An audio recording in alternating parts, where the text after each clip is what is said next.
समाजात काही तरुण झुरळांसारखे आहेत. त्यांना रोजगार मिळत नाही, व्यवसायात स्थान मिळत नाही. मग त्यापैकी काही जण माध्यमात जातात, काही सोशल मीडियावर सक्रिय होतात, काही RTI कार्यकर्ते होतात आणि मग सगळ्यांवर टीका करायला सुरुवात करतात.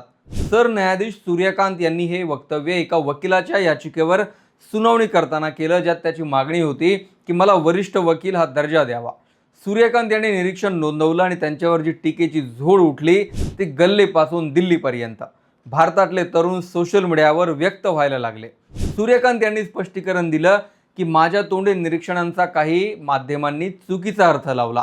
माझी टीका देशातील तरुणांवर नव्हती. माझा रोख बनावट किंवा खोट्या पदव्या वापरून विविध क्षेत्रांमध्ये प्रवेश करणाऱ्या लोकांकडे होता.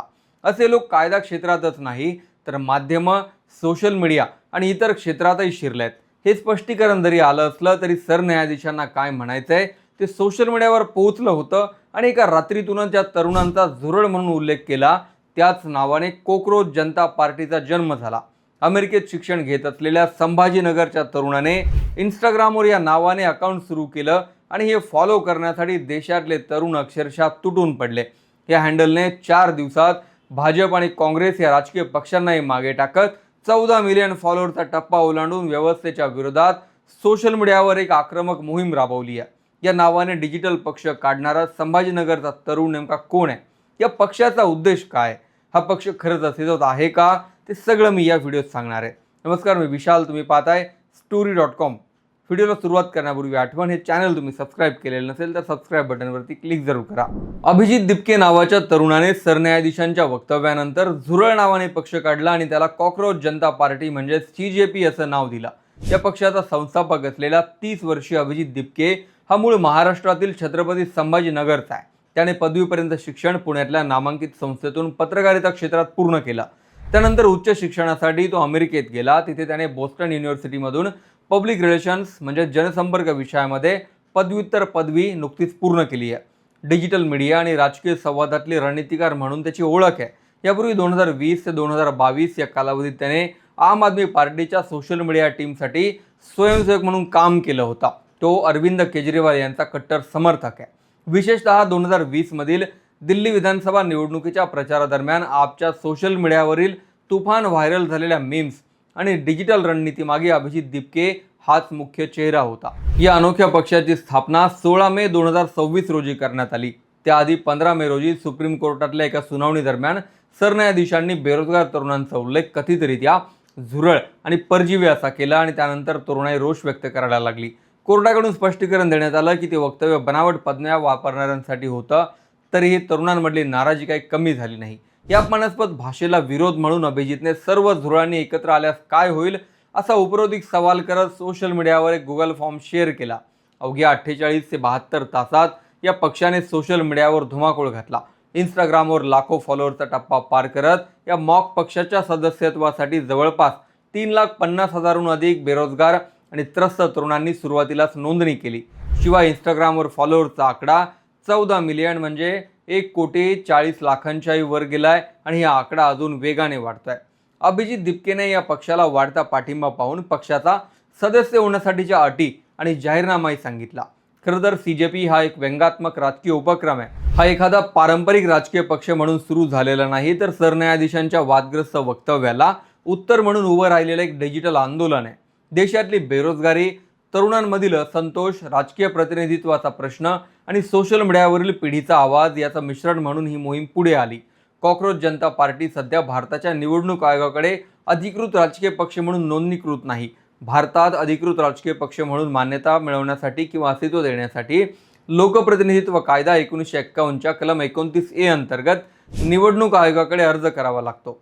पक्षाची घटना, पदाधिकाऱ्यांची यादी, संविधानावरच निष्ठेचं प्रतिज्ञापत्र, कार्यालयाचा तपशील आणि इतर आवश्यक अटी पूर्ण कराव्या लागतात. त्यामुळे CJP ह्या सध्याच्या घडीला एक डिजिटल व्यंगात्मक आणि सामाजिक राजकीय अभिव्यक्तीचा प्रयोग आहे.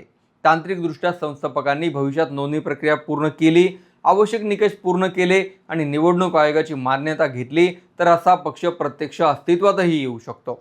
भारतीय संविधान नागरिकांना राजकीय पक्ष स्थापन करण्याचा अधिकार देतं. त्यामुळे तरुणाई एकवटली तर राजकीय पक्ष स्थापन होण्याची शक्यता नाकारता येत नाही. या पक्षाचा सर्वात चर्चेचा भाग म्हणजे त्याच्या सदस्यत्वाच्या अटी. अभिजित दिपकेने त्या मुद्दामहून व्यंगात्मक शैलीत मांडल्यात. पक्षात सहभागी होण्यासाठी धर्म, जात, लिंग अशा पारंपरिक ओळखींवर कोणतीही अट नाही, पण 4 वेगळ्या अटी सांगितल्यात. पहिली अट म्हणजे बेरोजगार असणं, मग ते परिस्थितीमुळे असेल किंवा निवडीमुळे. दुसरी, आळशी असणं, मात्र शारीरिकदृष्ट्या मेंदू सक्रिय असला तरी चालेल. तिसरी अट, सतत ऑनलाईन असणं, इंटरनेट संस्कृतीचा भाग असणं. चौथी अट, व्यावसायिक पद्धतीने तक्रार किंवा टीका करता येणं, म्हणजे फक्त राग नव्हे तर मुद्देसूद मत मांडता येणं. सदस्यत्व मोफत असल्याचंही सांगितलंय. व्हॉट्सअप फॉरवर्ड किंवा मिस कॉल देऊन सदस्यत्व अशा पारंपरिक शैलीवरही त्याने उपरोधिक टीका केली आहे.